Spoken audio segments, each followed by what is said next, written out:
Roster Watch Nation, what is up? And welcome back to the epic Roster Watch YouTube and radio program here on the Roster Watch YouTube and podcast feed. I'm Cody Carpentier today with you, middle of July, first week of July, second week of July, actually. No Alex Dunlap today, no Trash Man today. We're getting near and dear, about 3 weeks till NFL training camp kicks off. It's a solo. You can go watch the show yesterday. We talked about regression candidates at the quarterback position with the Trash Man and myself. Today's a solo with me. Tomorrow you get a solo with Trash Man, and then we'll have Alex join us when he gets back from his little summer vacation on Thursday. Today, what I'm going to be talking you guys through, it's going to be a shorter episode, 12 must-draft players that I love going into the 2025 fall camp. I mean, we'll stay Bayesian. That's what we do. We keep everything a Bayesian process, so things can change as we get new information. That's just how this works. But going into training camp, these are 12 players that I feel really good about, that I'm going to be bullish on, that I'm going to have thoughts and takes on. So I'm just going to get it out of the way. You guys have heard some of these names, and some of these names you have not. The first player name I'm going to go to, he's going in the second round, 18th overall right now, consensus, is Mr. Drake London. Drake London's in a situation, I feel like Atlanta is a situation that's getting a little bit ignored right now. Michael Penix is going to be in there. The offensive line's fine. They've had some players retire, and they're getting older as the years go by, but they're still a really good football team on offense. They need to work on defense. On offense, they got Bijan, Drake London, Michael Penix. I like just that little bulk right there. I like that conglomerate, that trio of players. Obviously, Bijan's going a little bit earlier than Drake London, and then Michael Penix is a good value later. But I love me some Drake London in the second round. He's going right off in the middle of the second round right now. Again, he's coming off of an 866, a 905, and 1,200 yard seasons back to back to back. Had 9 touchdowns last year, almost 160 targets. I think that number is going to be around the same thing for targets this year in 2025. In round 3, I'm going to go Jackson Smith-Njigba attached to Sam Darnold in this offense. I know they got a running game with Ken Walker and Charbonnet, a little Damian Martinez action there. They brought in Cooper Kupp, a field-stretching wind sprinter, and Marquez Valdez-Scantling. But this offense is going to almost surely run through Jackson Smith-Njigba. Cooper Kupp's going to have his games.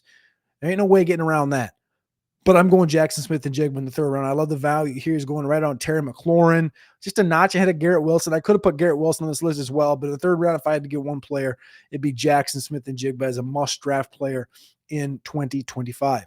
In the fourth round, I'm going to go wide receiver again. I love these 3 receivers right here: Drake London, Jackson Smith-Njigba, and Marvin Harrison Jr.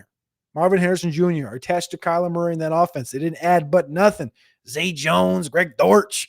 Michael Wilson's good as a number 2, 2.5, 3. Obviously, Trey McBride's going to be Trey McBride, but I love Marvin Harrison Jr. this year. Take that next step forward. One of my thoughts here is I think Marvin Harrison Jr. is a sleeper candidate to go for 1,300, 1,350, double-digit touchdowns, and really be a top 5 wide receiver in the sport this year. Number 4, another receiver, Tetairoa McMillan. So we're going wide receiver in round 2, 3, 4, 5. And we're going to go Tetairoa McMillan here in the 5th round. He's going off right now around pick 60.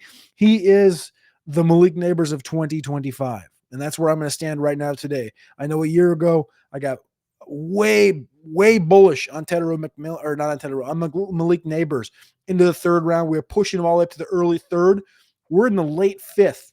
Early 6th right now with Tetairoa McMillan, and the targets should be the same, potentially higher. The offense is supremely better than the Giants were last year. I love Tet at 60, must draft.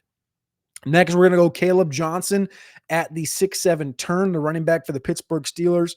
Aaron Rodgers is there, Freiermuth, Jonnu Smith, DK Metcalf. This is going to be a run-based offense with a top 10 offensive line. We're working on the offensive line rankings over at RosterWatch.com.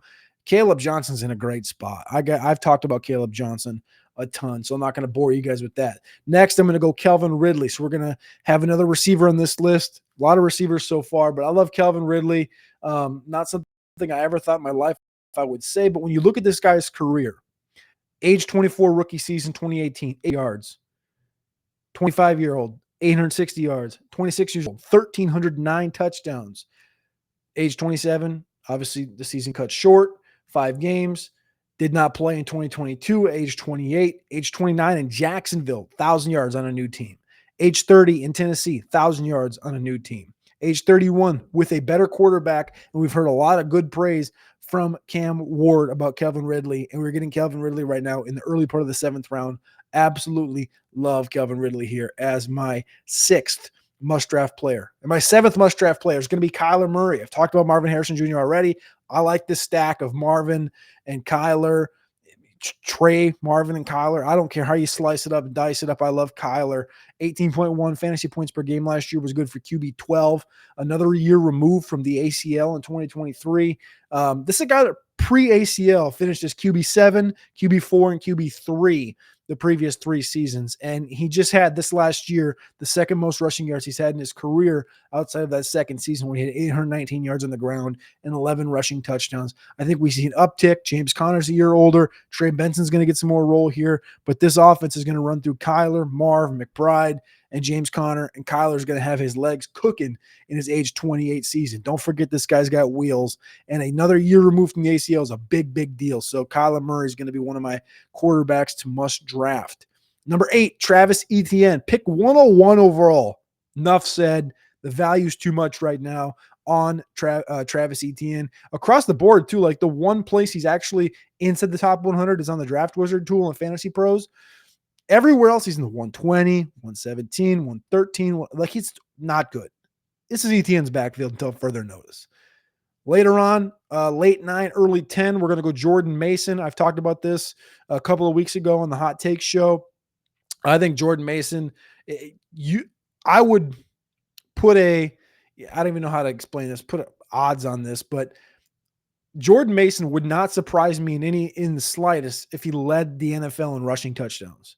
You look at the yesteryear of rushing touchdown leaders in the sport, whether you go back to D'Angelo Williams or LeGarrette Blount, guys like this that were just in who was the one in was it Montgomery a couple of years ago in Detroit? Like all these backs that have another back with them that's more of a pass catching back. He's a big 220-pound bruiser, great offensive line, top 5 offensive line in the sport.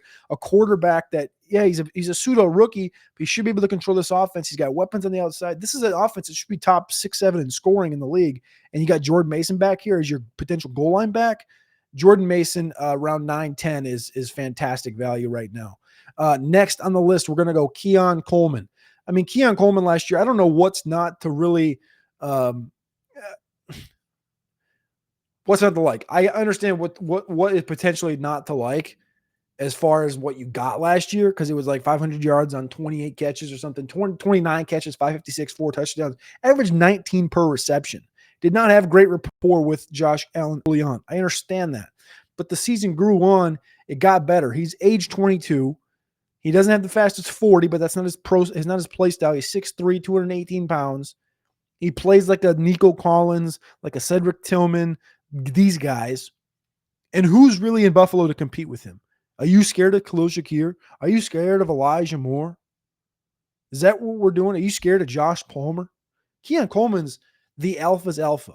If you ever got in on the George Pickens hype, if you ever got in on the A.J. Brown, like the alpha's alpha at wide receiver, like you need to be in on Keon Coleman. That's a promise. That was number 10. Number 11, we're going to go a couple rounds later. Kyle Pitts in round 13. I know I liked Drake London before, but I had to put Kyle Pitts on here. The value at tight end is stupid right now with Kyle Pitts. He's number 11. And then number 12, I had to put another tight end in here as well. Number 12 is close. I'll give you an honorable mention and 12. So 12 I put in as Brenton Strange in the 16th round, the tight end in Jacksonville. I mean, you combine Strange and Ingram's output last year. It was clearing away the number 2 option in Jacksonville behind Brian Thomas Jr. I know they got Travis Hunter now, but Brenton Strange should be the underneath guy the whole season. Like we're looking at between 80 and 110 targets for Brenton Strange in 2025, and you're getting that at pick 188. Some platforms 200, not getting drafted. UDFA in fantasy leagues. Brenton Strange is a sick value right now, and the honorable mention. It's like I know Trash Man yesterday was talking about the regression for this guy, but at quarterback, 3,900 yards, 28 touchdown passes in 2024. Like we haven't seen this guy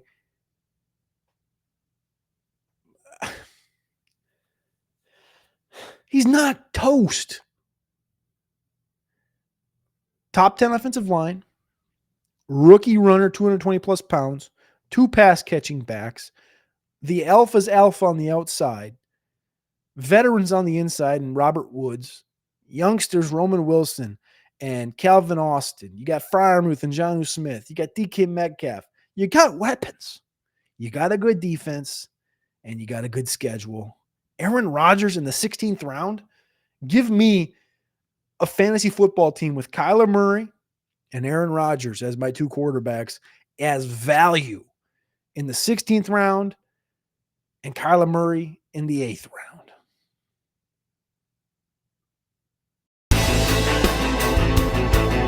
This is Anthony Richardson. You're listening to RosterWatch. This is AJ Brown, and you're listening to RosterWatch. This is Josh Allen, and you're listening to RosterWatch.